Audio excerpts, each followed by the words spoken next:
Instagram. Okay, so checking connection. So, I'm live. Okay, so good morning, good afternoon, good evening, wherever you are joining me. My name is June Allen, and I am the founder of The Art of Greatness at juneallen.net. So, good morning. I hope you're doing okay. I hope you enjoyed your Easter break, whether you celebrate Easter or not. Have a nice little time off work. It's always nice to get a good old bank holiday in there, isn't it? So I hope you've all had a nice break. Hi everyone, thanks for joining. So for those of you that don't know me, my name is June Allen. I'm a racial trauma therapist. I am a business coach. I'm also a facilitator. And today I want to talk to you about hope. Okay, I want to talk to you about what to do. Okay, when you just don't feel like there's any hope. Okay, how can you stay hopeful? Okay, when things are hard, when things are difficult. Now, I really wanted to do this live stream today because just recently it just feels like there's, I don't know what it, whether you're calling me from other countries or whatever, but in the UK, it's just one thing after another. It's just one thing after another that seems to be happening, and it can feel quite depressing sometimes when you look at the news, or even look down your social media timeline. It can feel quite depressing. So yeah, I was just thinking to myself, okay, well, what do I, what do I do? What do I do for myself when I get like this? And just thinking about some of my clients and stuff that are struggling with different things. So I thought, you know what, let me just jump on and just talk about, what it means, what you can actually do, just to experience more hope, to nurture more hope. Okay, but before I do that, I want to just do a little bit of housekeeping. So this Saturday, if you live in the UK, if you live in London, I have got a workshop that I'm doing. It's a half-day retreat, actually. It's two workshops together, and they're all about racial wellness and self-care and visions. Okay, so there's going to be two workshops. The first one is about you just kind of exploring where you are now in terms of your self-care, what's working, what's not working, and there's some exercises that I'm going to be doing with you to help you do that. And you'll also learn how to put a really simple daily practice in place so that you can maintain your self-care, so that it's preventative rather than crisis care. All right, so the second workshop is you're gonna be making a vision board. I like to do something a bit creative in the afternoon. Hi Emily, thanks for joining. I always like to do something a bit creative as part of my half day retreat. So in the afternoon we're going to be doing we're going to be making vision boards. So if you fancy coming down, it doesn't matter whether you're a beginner. If you're a beginner, it's a good place to start. If you've already been doing this work a long time and you just need a reset, it's also good for you to come and do that as well. And come and have some fun. We'll do the vision board stuff as well in the afternoon, so it'll be fun. So click the link in my bio if you're interested in joining me for that. So that's a bit of housekeeping that I have. All the other, actually, no, I'll talk about that on Thursday, because this is part one. Part two I'm going to do on Thursday. So for those of you that have just joined, my name is June Allen, and I'm the founder of The Art of Greatness at juneallen.net. So I'm a racial trauma therapist, I'm a business coach, I'm a facilitator, and I love working with black women. I'm very passionate about working with black women, and I work with them to experience unapologetic self-love through exploring the relationship with self, the mother wound, and systems of oppression. So let's get into the content. So today I am talking about how to have more hope. Okay, what do you do? How do you stay hopeful? Okay, how do you stay hopeful when things get really hard? Okay, what do you do? How do you manage it? So the first thing to do is to look back at your past wins. Okay, the fact that you're here right now means that any difficulties that you had previously, you were able to survive them. You were able to work through those things. So look back at the things that you've done recently or in the past where you've managed to overcome them. What did you do then in order to work through those things, and do those things still work now? Okay, so look back at your past wins and celebrate those things and think, well, okay, I've done challenging things before. I've worked through difficult times before, and I'm still here. So celebrate the fact that you're still here and that you got through it. And now think about what tools that you can use that you used before to help you get through, to help you feel more hopeful about how you can get through the difficult time that you're having now. Okay, that's number one.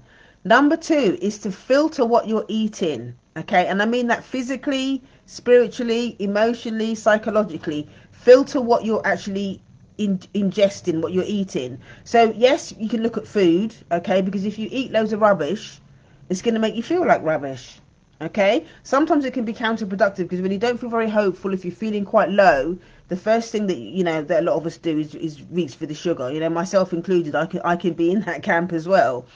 um but obviously, if you do it in excess, okay, it's going to have a negative impact on our mood. So if you're eating a lot of junk, if you're eating a lot of rubbish, and you're comfort eating, you're emotionally eating, okay, it's easier said than done to say just to stop doing it, but you need to really look at what's underneath it, because it's not really about the food. It's about how you're feeling. It's about, maybe you feel powerless about certain things. Maybe there are relationships that are stressing you out, that you feel like you can't, you're struggling to deal with, or whatever. um but this is really about filtering, what you're doing on a daily basis, in terms of what is nurturing you. So think about the food, think about the people that are in your circle, think about what you're looking at on social media, think about what's in your email box. All of that stuff is going to help you, is going to impact how you how you feel about yourself. So yeah, that's number two. Just really filter what you're eating. Okay, filter what you're eating, what you're ingesting, what you're absorbing, what you're thinking. All of that's going to have an impact on how you feel about the world, how you feel about yourself, how you feel about everything, how you feel about work. Everything, that's all going to be impacted by what you're ingesting on a daily basis. So think about that. Okay, so number three is to reframe what you think may go wrong into what will happen if you win.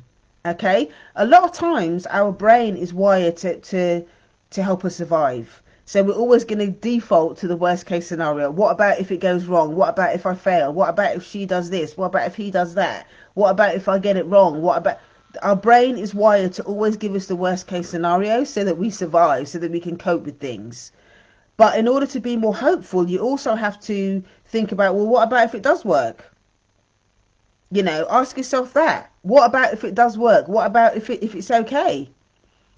Something that I often do, if I've got a difficult situation coming up that I'm struggling to deal with, or I'm not sure how it's going to go, what I always do is I do that. I reframe it, and I think, okay, well, what's the best case scenario in that situation? What's the best thing that could happen? And also, what another thing that I also do is I send positive energy to that event.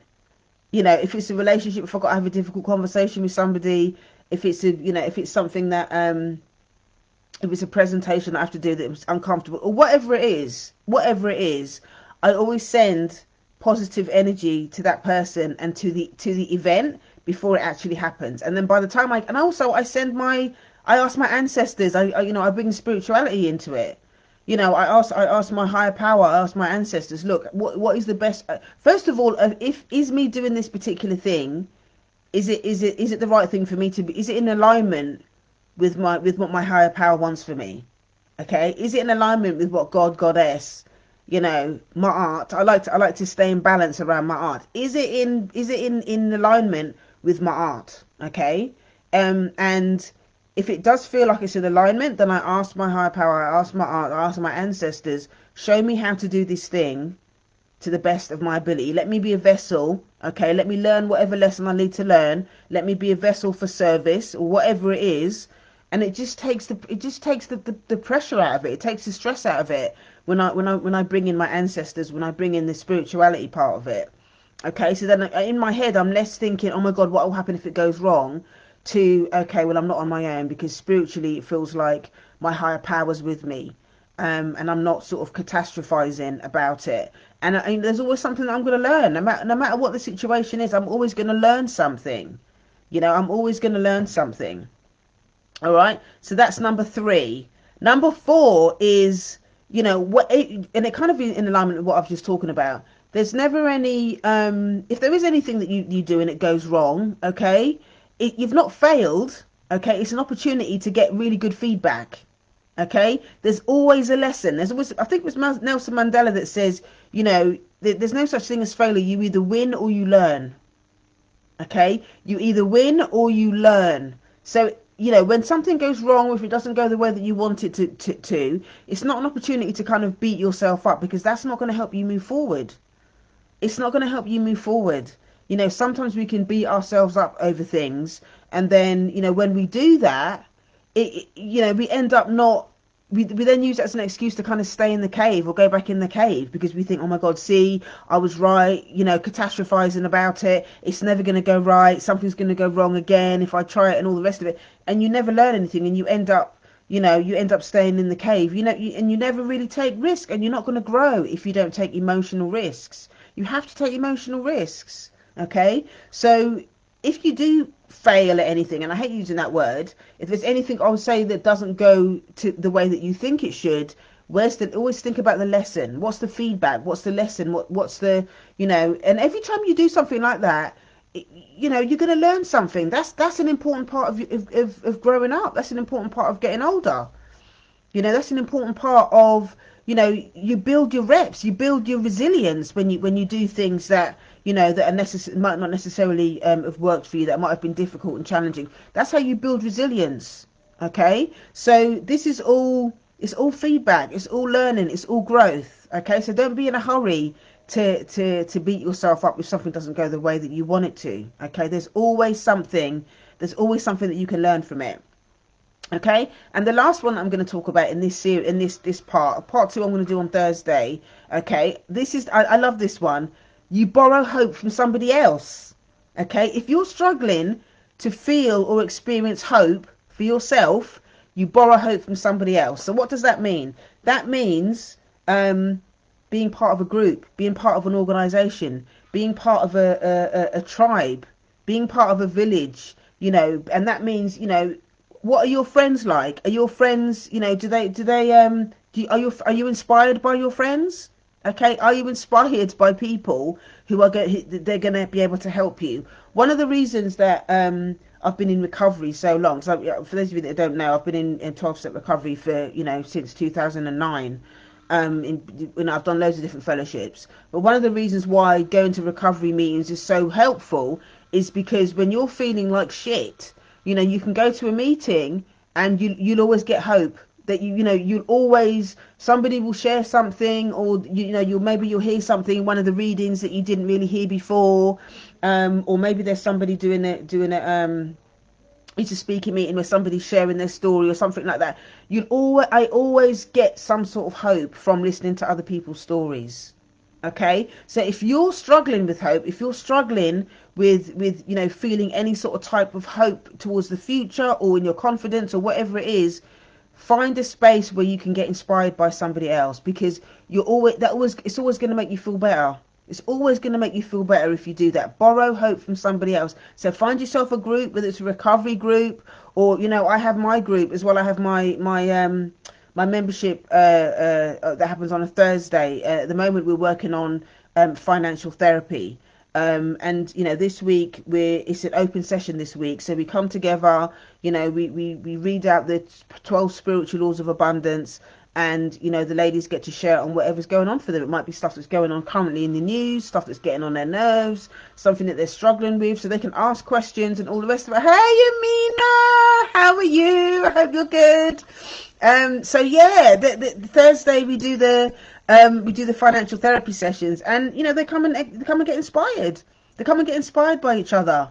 We talk about stuff. Sometimes it's difficult, sometimes it's hard, but also we get inspired by each other as well. Sometimes we do a gratitude session in there as well, and we talk about something that they've won, wins that they've had during the week. So Amina's saying great and grateful, so blessed to see you. Oh, it's so lovely to hear from you as well.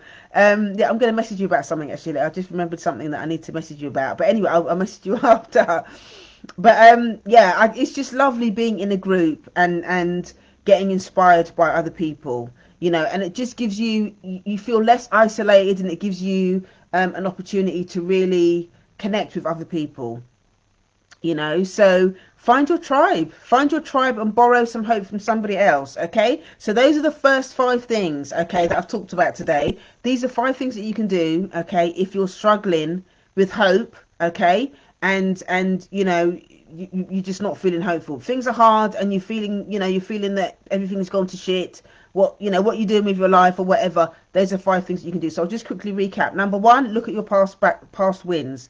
Number 2, filter what you're eating, what you're looking at, what you're ingesting. Okay. Number 3 is reframe what you think might go wrong to what you think might go right. Okay. Number 4 is See your failures as feedback. Okay, you either win or you learn. Number 4. And number 5, borrow some hope from somebody else. Okay, find yourself a group, find yourself, people that inspire you. And yeah, borrow some hope from somebody else. So if you're interested in joining me for the workshop this Saturday, on self-care and whatever, then you can click the link in my bio, go to heal.juneallen.net. That's heal.juneallen.net. That's heal.juneallen.net. Also, we've got the financial therapy thing happening on Thursday evening, London time, 8 p.m. That's online, that one. So if you're interested in that, you can find all the details at the link in my bio. Thank you so much for joining me today. If you've got any questions about anything that I've shared today, then you can drop a link in the comments. So you can drop your question in the comments, or you can email me info@yardofgreatness.com. I will do part 2 on Thursday. Okay, so I will see you then, probably roughly about the same sort of time. All right, so take care and I'll see you then. Bye everyone. Have a good day. Enjoy the rest of your Easter week. All right, take care. Bye.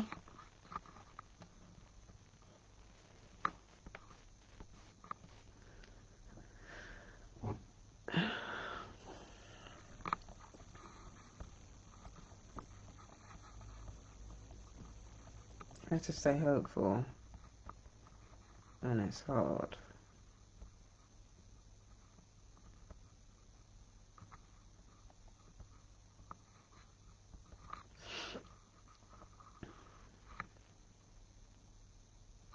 Okay.